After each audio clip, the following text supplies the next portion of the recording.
The Reds are in West London this Saturday tea time, looking to bounce back to winning ways after the disappointments at Crystal Palace and Galatasaray over the last 7 days.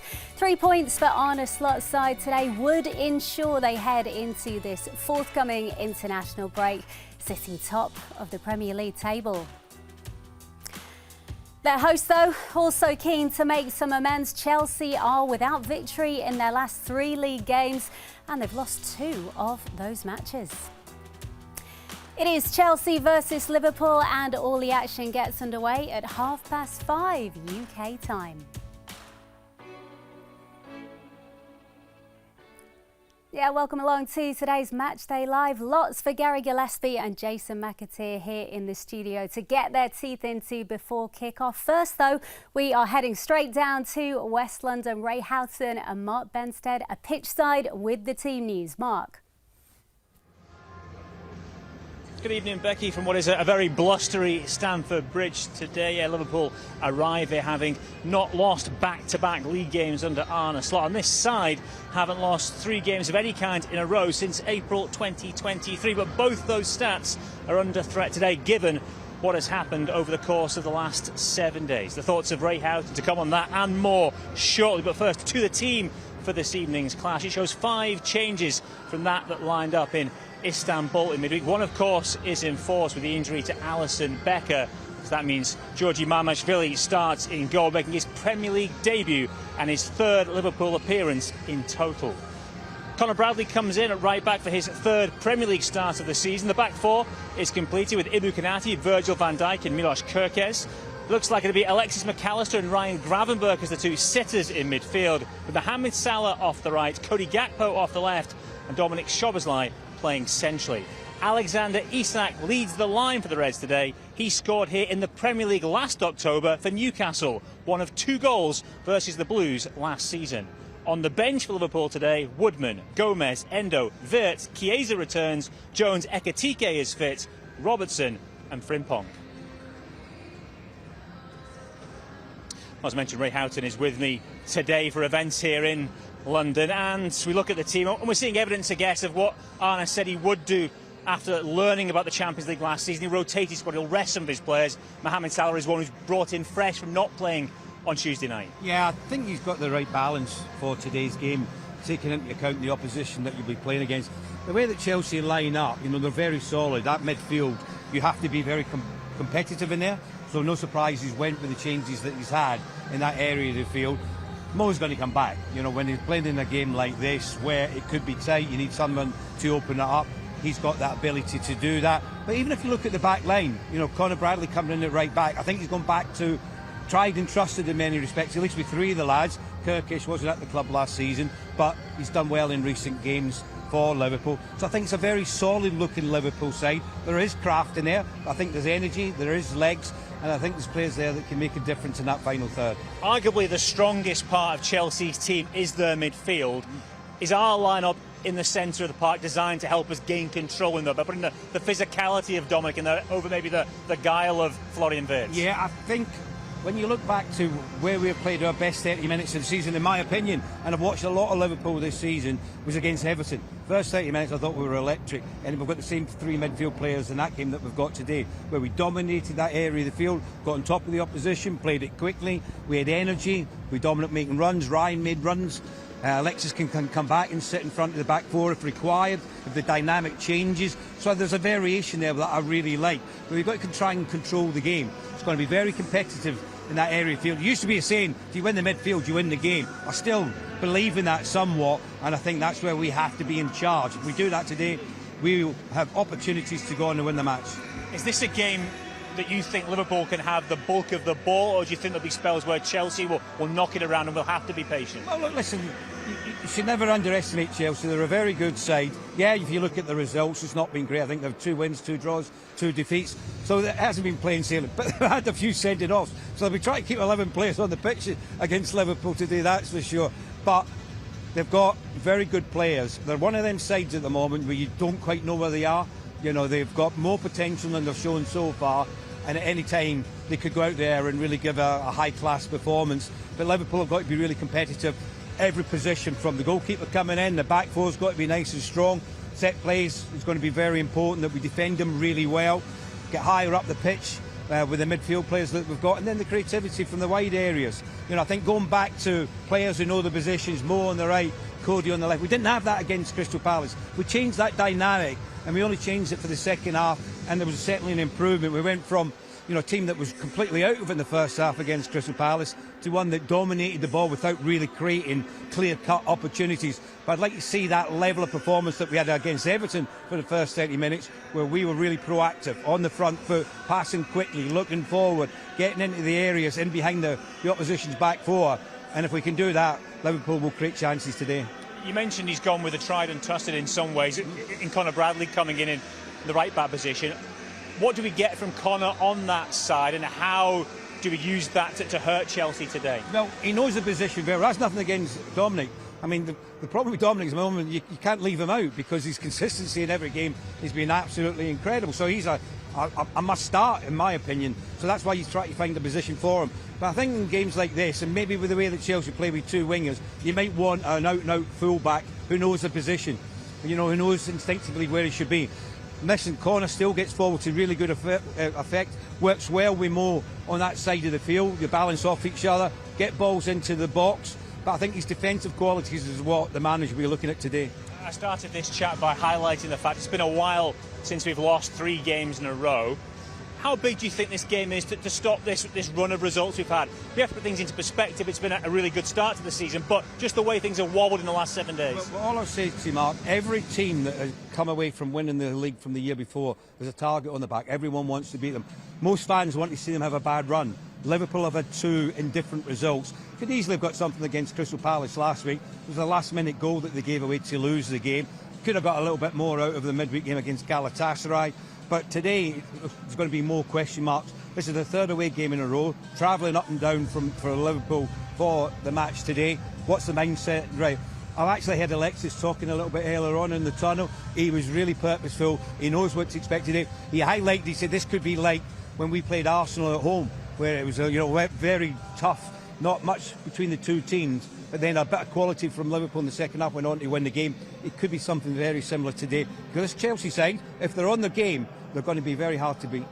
It's worth pointing out, very briefly, it is very windy. It's definitely one of those days for the boys in the studio. Keep your high balls low. Keep your high balls low, and any shots at either end, make sure you follow in, because keepers could spill it quite easily. And if you're defending, make sure you're back there to help out the goal, to clear it. At the other end, he spills it, you're there then for the tap in as well. Should be a fascinating game though, Mark. There's the weather forecast for today, and there's the team news from the Liverpool camp. Details on the Blues a little bit later in the show. Yeah, thank you both, Mark and Ray, who clearly got the memo to dress exactly the same down at Stamford Bridge this afternoon. Jason and Gary are with me in the studio. Welcome, both of you. We'll get your thoughts on the team in just a moment, but just the general lie of the land ahead of this one, Gary. I think both sides not in the best moment right now, you could say, and feels an important one for Chelsea as well as Liverpool. Well, I think Chelsea obviously got an awful lot out, injured and suspended. There was big expectations after them, their exploits in the summer, winning the Club World Cup, and it's not quite lived up to expectation, which is easily done in the Premier League because it's a difficult league. Liverpool, 2 indifferent kind of like results from them, but in saying that, they're still top of the table, 2 points clear. But this is it's always a difficult place to go, Stamford Bridge. I think we've proved it in the past. Last season was a bit of a it was kind of an anticlimax kind of game because we'd more or less kind of won the league, hadn't we? So the defeat was pretty inevitable. But they always seem to give us a good game, Chelsea, regardless of their form and their personnel. So I'm expecting a really tough game, and Liverpool will have to be a lot better than maybe what we've seen in the last couple of games. Yeah, it was 3-1 there last season, James, but as Gary says, I don't know whether you can really count it as almost a proper game, given the fact that the league was done by that point. But in terms of now, obviously from a Liverpool perspective, as well as wanting to get back on track after a couple of disappointing results, you don't want to go into an international break with 3 bad results hanging on your shoulders, do you? It's important to get back on track before the break. Yeah, I mean, last time we lost 2 back-to-back games was, I think, March, wasn't it, when we went out to we lost 1 final, didn't we, and we went out to the Champions League, so it's kind of a bit alien territory, this, isn't it? Just to highlight on what Gary said, the fixture as a standalone is a big fixture anyway, Chelsea-Liverpool. I think there's added pressure on the game because both managers really want to get back to winning ways, don't they? We've heard Maresca, I think it's 3 games at home, he's not won. You look at Liverpool, lost the last 2. Both teams are really looking for a bit of form and probably a bit of consistency in team selection and tactics. I think with Liverpool, I think since the beginning of the season, I know the manager's tweaked it a little bit, Arne Slot, and obviously we've had new personnel, spent a lot of money and they've come in, and he has predominantly played them players who have been bought. He's probably still looking for that balance, and I look at the team. I know we're going to talk about the team selection now, but I actually look at that team today, and I know there's no Vert, no Ekatike. I feel sorry for Ekatike. Not too sure he's done too much wrong, but I understand rotating with Isak. But for me, that's probably the best balanced team that I've probably seen this season, where I actually look at it and think, yeah, I like the look of that. Yeah, let's remind you of the starting 11 for Liverpool this afternoon. Ray Houghton just gave us his thoughts. Gary, Jason says this is by and large maybe what he was expecting, feels the balance is right. What's your thoughts? Well, I think he's gone tried and trusted. I think the problem we've had since the beginning of the season is trying to accommodate people that have been brought into the football club, obviously for an awful lot of money. Wirtz, you have to say, has been a little bit of a disappointment. He's not quite hit the ground running. You can see the ability is obviously there. The physicality of the Premier League might just be a little bit too much for him at this moment in time. I think you look at like the left full-back position. Kerkez for me is not quite settled into that position. And you know, you're looking back maybe like a couple of years ago, you had like two of the best full-backs in the world in world football, and Andy Robertson and Trent Alexander-Arnold. And for whatever reason, the combination, the balance of the team has been put out a little bit out of kilter. And I think the problem is Szoboszlai last season played in that kind of number 10 position where he did an awful lot of work in a defensive situation where he like pressed. He was the first guy to press like the opposition's back four. Wirtz is not that sort of player. I'm not saying he's not a good player, because I think he is a good player, but he's not that sort of player. And I think that really Liverpool not quite come to terms with that like kind of balance in the middle of the park just yet. So the fact that he's gone back to Szoboszlai in a big game like this away against Chelsea would suggest that's probably the case. I see that a big picture of that jigsaw, what Gary was just talking about there. Szoboszlai, listen, he's accommodated the right back role. Conor Bradley comes in today. He's obviously more natural as a full back as well, even more natural than Frimpong, who for me is more of an attacking threat than defensive. And I think we've seen that highlighted, you know, again, his defensive deficiencies over the last few times he's played at right back. So Conor Bradley's obviously come in, that's freed up Szoboszlai. The big choice for the manager, like Gary just said, was does he persist with Wirtz, who obviously played on the right against Galatasaray, but predominantly in that 10 role, or does he go back to tried and tested where we get so much more defensively out of Szoboszlai? Because I feel Liverpool's problems are defensive. I think we create enough chances, we've scored enough goals. But I think Wirtz, as Gary said, he's adjusting, and not just adjusting to life in the Premier League, different culture, but also, you know, when you play in that 10 role, you still have to close when you haven't got the ball. You still have defensive duties. At the minute, he's a bit of a luxury in the team. And Szoboszlai, he's a bit more of an all-rounder. When we lose the ball, he's switched on to start the press. He's switched on to be defensive.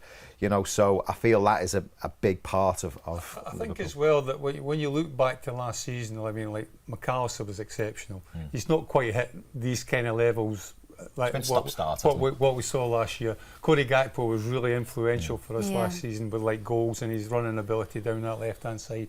Not quite worked for him either. Konate looks a little bit nervy, a little bit edgy, a little bit too keen to get involved in physical contests. I'd just like to see him stand off a little bit now and again. I know you've got to have your centre-backs that be aggressive and want to win things, but there's a time and a place to do that.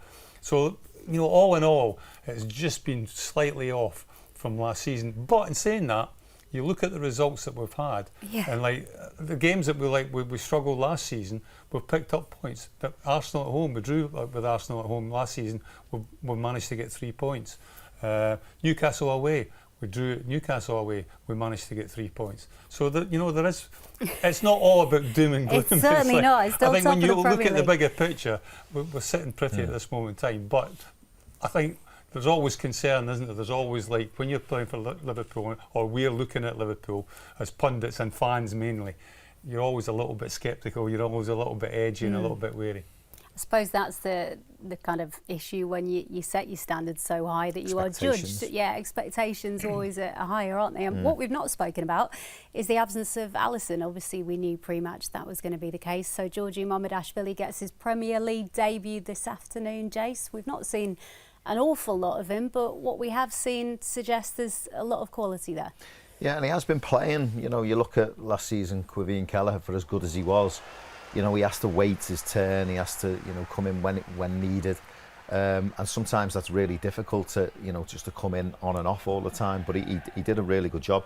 You know, Mamardashvili has been on loan. He's come into the football club. Okay, he's not played much. He played in pre-season. We've seen him a few times. But he's a very capable keeper. You can see him there. He's commanding. He's got really good hands.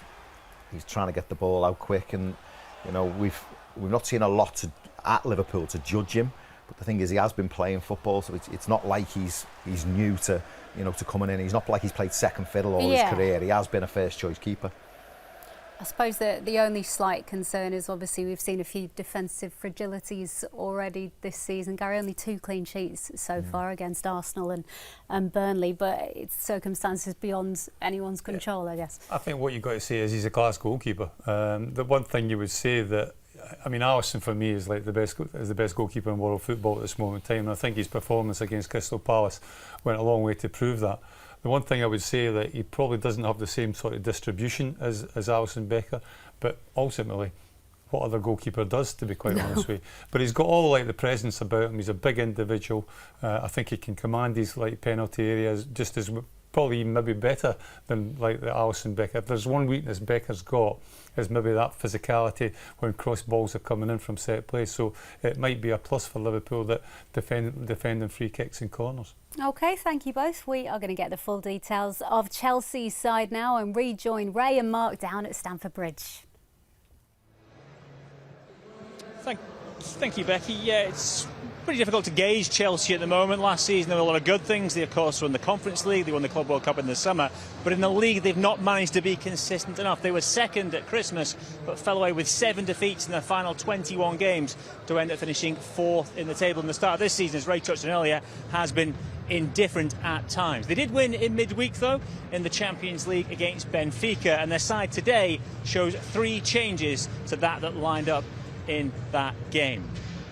They start with a regular goalkeeper Robert Sanchez between the sticks. A back 4 today of Marc Cucurella at left back. Malo Gusto continues at right back. At centre back, Benoit Badiashile will be joined by Josh Achimpong, the young centre half who makes his first Premier League start since the opening day. It looks like Reece James will play a little bit further up in central midfield in a holding position alongside Moises Caicedo. That allows Enzo Fernandez to push up. He'll play in the centre. Either side of him, Pedro Neto off one flank, Alejandro Garnacho off the other. João Pedro will lead the line. On the bench for the home side today, Philip Jorgensen and Gaga Sleder are the 2 sub-goalkeepers. Jamie Gittins is included, Jarell Hato, the other alternative centre-back. Mark Gay, who has returned from his loan at Sunderland after the injury issues up top. Estevo, the young Brazilian attacker. Romeo Lavia continues his return from injury with a place amongst the subs. And there's also a spot for 17-year-old Landon Emenalo. He's the son of Michael Emenalo, who was the technical director previously here at Stamford Bridge. Well, Ray, let's start at the back. A 5th different centre-back pairing for Chelsea today, the most by any side in the Premier League this season. Is that one of the reasons they struggle to keep clean sheets? Yeah, I think so. I mean, it's very difficult for them, and the amount of injuries that they've had at the early part of the season. I like to the sending-offs as well, which has really hampered them in that area of the field. It's not just the 2 centre-halves the reason why they're losing. I just think as a collective they're not pulling in the same direction when I watch them. You know, as I said earlier, I think they've got some very good players, but it's just gelling it as a team. You know, last season I thought they'd done well. Defensively, last season they were quite good, you know. I think it was only Arsenal and Liverpool that hadn't conceded as many goals as them. So if you looked around, they didn't defend that badly last season. But this season it's not just about being good defensively, it's in that up high the pitch where you've got players that can create the opportunities. Palmer being out's a massive loss for him, because when you look at Enzo Fernandez, that's not really his game. You know, he likes to give it nice, and he's what they call a continuity 3 goals player. this season, though. Yeah, but he's still a continuity player for me. Yeah, he's done well, you know, but when you're looking for a creativity and players that can see a pass, that's when you're looking for Cole Palmer. They're the ones that can open things up. They'll play with, you know, the 2 wide players, of course. And that's how they like to get at the opposition from wide areas of the field, get it out there, get the full-backs forward. Reece James is interesting because he has played in the middle of the park before. Technically a really good player. His problem for the last few seasons is his fitness level. So when you're playing against someone like him in that area of the field, you've got to be on top of him. So I would imagine if it was me, you'd be looking to get Ryan Gravenberch or Dominic Szoboszlai to be closest to him, try to keep running them the opposite way. And if you do that and running off the back of him, you're going to wear him down. He's going to tire fairly quickly in the game, and that's something that Liverpool have got to take the advantage of. You touched on the 2 wide plays. It was interesting, the goal in midweek came from a Neto cross from one side to Garnacho on the other flank coming in, and his cutback eventually led to an own goal. But do you see that the threat from Chelsea largely being supplied by those 2? Well, whenever they play, that's where I see that where they try to get most of the joy is, you know, when Palmer plays, he plays it out wide, and you get the wingers have got a bit of ability about them who can deliver the ball into the box, and then they'll be trying to flood that area with the likes of Fernandes, as you said, who's got the 3 goals this season. He'll be making runs to try to impose himself in the 18-yard box. So Liverpool got to be careful, particularly midfielders. Make sure you're picking up your runners. You've got to be very diligent about it. That's where the communication comes from your 2 centre-halves. You know, when you're looking at Canati and you look at Virgil van Dijk, part of their job is not just picking up who's in there, but to communicate to the midfielders in front and make sure you're disciplined and professional about picking up the players that you should. On the wide players, Garnacho, you know, he's got double figures last season for Man United, played a lot of games. Are you surprised they let him go, or is that other things at play? Not a comment in his ability. No, I don't think it's anything about his ability. I don't know what went on behind the scenes there, but Manchester United, to make the deal that they did, they thought was beneficial to them, and you have to turn around and say that's up to them. That's purely down to their decision making, and the manager and the powers that be have decided that he was better to move on than keep at the club. Now it's a chance for him here at Stamford Bridge to showcase his talent. You know, they'll give him opportunities. When he gets them opportunities, he has to show the Chelsea public what he's about, getting on the ball. Be interested to see, you know, where they play. Do they interchange positions? Do they hold the positions that they're in? And then it'll be a problem for Kirkish and Bradley, because one minute you'll be looking at, you know, Neto, and then the next minute's Garnacho, and they're going to be changing, and they've got different types of ability. Well, Neto's pace is the biggest threat for him, yeah, surely. But he can go either side, you know. He's not just going to go down the flank. He can cut inside. He's got an eye for goal. He can be very creative as well. I think he's underperformed to the ability that he's got, and the Chelsea public and the Chelsea manager, we're hoping for a more consistent performance from throughout the season. One of the issues they had to try and fix in the summer was through the middle, having a good striker who could consistently offer them goals up top. They signed João Pedro as one of the options that they would put up there. What have you made of his start? He looks like he's got a lot about instant impact. He got a couple of goals against Fluminense in the Club World Cup. He looks to have been a decent addition to that forward line. I like him personally. I think he's got good movement. He tries to run in the areas where he can affect the game. For wide players, he's always in the right position when you want to deliver the ball in the box. Don't forget they had Liam Delap as well. Liam picked up an injury and he's been out, so that's just hampering the choices that they've got. So João Pedro's the one who's come in. He'll be the fulcrum, the focal point up front, who they'll try to play off and then utilise his pace to run in behind. He might pose problems for the 2 centre-halves, but at least one of them's got to be disciplined to pick him up, and the other one can be on the cover. That's the advantage when you've got 2v1s. When it comes to 2 defenders against 1 attacker, one picks up, one's, you know, on the cover, making sure that any problems you can see that and deal with any situation that you can. That's the situation in front of us here at Stamford Bridge. We are glad that you liked our sartorial choices here this afternoon, Becky. Ray and myself, for a game in the West End of London, Ray's personal shopper took us out and kitted us out to make sure we were looking spit spot for today. And they did a wonderful job, thank you, lads. It's hard to say, isn't it, whether today's a good time or not to play Chelsea, Jace, given the indifference in their form. Let's show you the Premier League results so far. They were beaten by Brighton this time last weekend. Obviously won midweek against Benfica, but don't seem to be showing any signs of what you would maybe say drastic improvements this season. Is that harsh?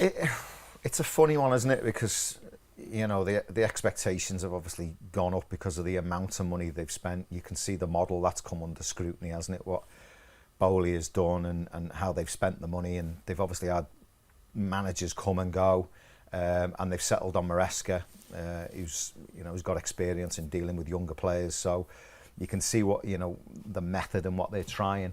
But I don't know what Chelsea want, to be honest. I mean, listen, I still don't think he's been taken by the fans. I don't feel he's got that love that maybe Jose had. I mean, I was talking to Gary while we were watching the VT. I mean, Jose turns up with Benfica the other day, and it was like the long lost love of their life had turned up, and you know, his PR around it with. I think it's hard for anyone to reach that level, really. Isn't I actually felt sorry for him. But listen, he's delivered Champions League football. He's delivered a trophy. He's had to put up with this kind of volatile spending that was going on, and he's had to settle the ship, and it's been a tough job for him. And you can understand it's going to be up and down. It is a young squad. I think they put together a really good young squad that will do things in the future. I think once they click and the experience starts coming in, and you know, they start getting experience in big games and picking up points and consistency, which is probably what they're lacking, the results have shown. I think they will be a threat. I think after the Club World Cup, I think a lot of people were suggesting they could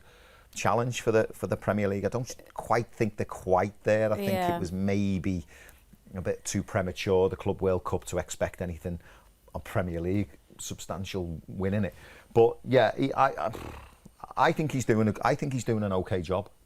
Yeah, to look at stats wise, well, before I give you your say, Gary, June 2024 he took over, so he's been in charge 44 Premier League games. He's won 22 of those, used 37 different players in that time. So because he's got 90 to pick from. Yeah, exactly. Yeah. That's only a Sunday, like he's full of players. He's done well. No, I think it's a tough job, isn't it? Because obviously the expectation of Chelsea fans. I mean, I can go back to like my day, like when Chelsea weren't as big a club as what they are now. It all happened like when Abramovich took over, and like the millions that he brought in, and obviously Mourinho comes, and like it's like a whole brand new kind of generation from Chelsea fans and Chelsea performances, and like there's no doubt about it. They were like the top team in London for like many a year, the top team in the Premier League, to be quite honest with you, with the players that they had. So, you know, he's not quite at that level yet, Maresco. Is he the manager that's going to take them back to that kind of like era and that kind of like success? I'm not 100% sure, but it's a tough gig. And as Jason rightly says, I think he's beginning just to start getting a level where he kind of knows what squad he wants. He's kind of like eking out all like the bad kind of eggs or like the bad apples, and like I think he's got like the 25 players that going forward, young, enthusiastic, easily moulded into a team kind of players. And I think Chelsea's time will come, but I don't think it'll be in the next couple of seasons, and I'm not 100% sure it'll be with Maresco. Yeah, we'll speak about the average age of the squad a little bit later on, because it is remarkably low, as we've been kind of touching on. But just in terms of the Club World Cup, interesting to assess with a bit of hindsight how that affects them, because obviously they have a drastically shorter pre-season because 20 of days, I think it's so short, and then he has had quite a few injuries, as have noticeably PSG as well, quite a few muscular injuries, who of course Chelsea faced in the final of the Club World Cup. So is that paying a little bit of a price for that success, albeit they won, I think it was £85 million for that tournament? As things go longer, you know, you start looking for trends, don't you? And you know, they're kind of coming out now. I know it's still 10 games in. You know, Paris, I'm not sure whether they played that amount of games yet. They probably have, but you start looking for trends. You know, it just tells you something where Paris and Chelsea are starting to pick up injuries as well. So, you know, we've all got our thoughts on the Club World Cup, whether we think that's right or wrong. You know, from different perspectives. You know, FIFA, UEFA, and all the governing bodies will tell you, you know, it's a good thing, and we're bringing football to different parts of the world, and you know, we're bringing football together as a culture and making it a global game. I understand that, but the pressure that's being put on footballers, you know, will take its toll at some point. And you know, the Premier League being the best league in the world, the most physical, most demanding, you know, psychologically and physically, you know, will take its toll on players. And you know, we felt it when we played, probably because we probably played in a more consistent time, didn't we? You know, the team picked itself, didn't it? And we played a lot of games where now they can rotate and stuff, but still, you know, they've ploughed on more games, haven't they? It's not like it's a 44 game season or a 50 game season. It's becoming like a 60, 70, 80 game season. So, you know, it's difficult for the players. It is difficult, but I don't think it's helped. And I'm going back to earlier, like successful clubs back in the day played an awful lot of games. Successful clubs in this day and age play an awful lot of games. It's a level of like your success, the amount of games you play. So, you know, you can't have it both ways. Like you know, if you're rubbish in the Premier League, you're only playing like the Premier League games. Yeah. So it swings and roundabouts.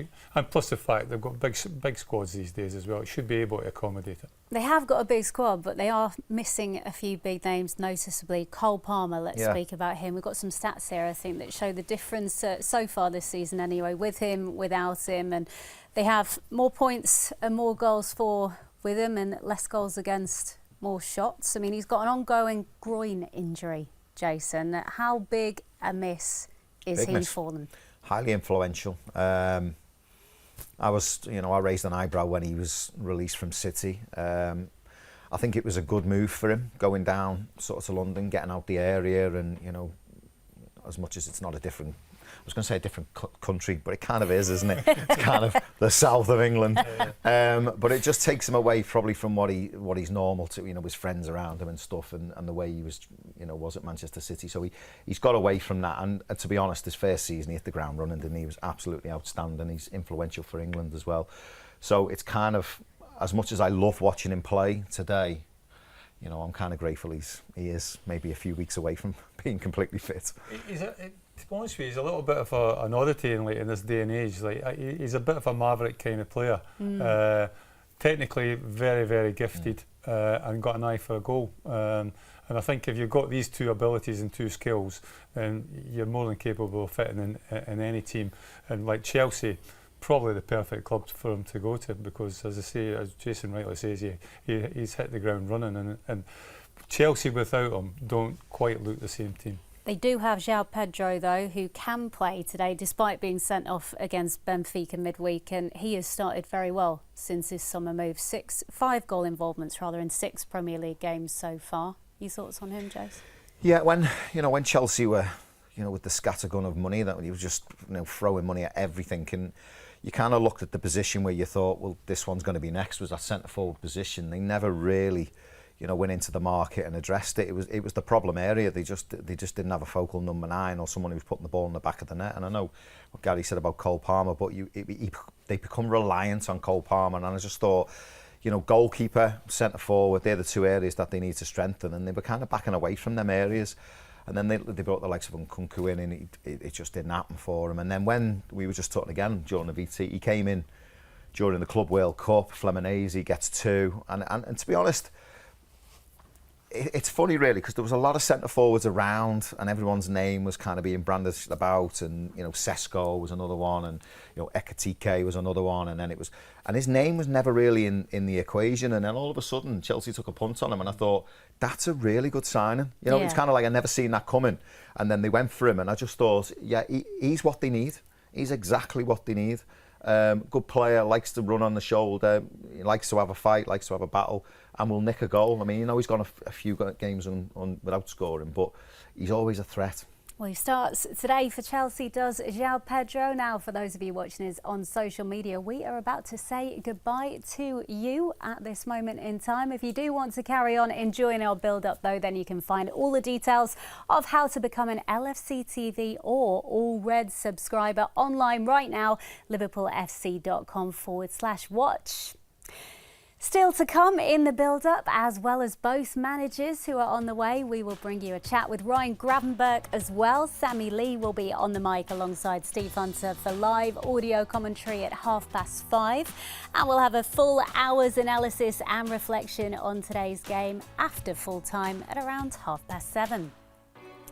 That post-match show is also available to listen to as an official LFC podcast later on tonight. And you can watch a full rerun of all the action on LFC TV from 6 o'clock tomorrow. Then at the same time on Monday, Neil Mellor will be in the studio for the Premier League review show.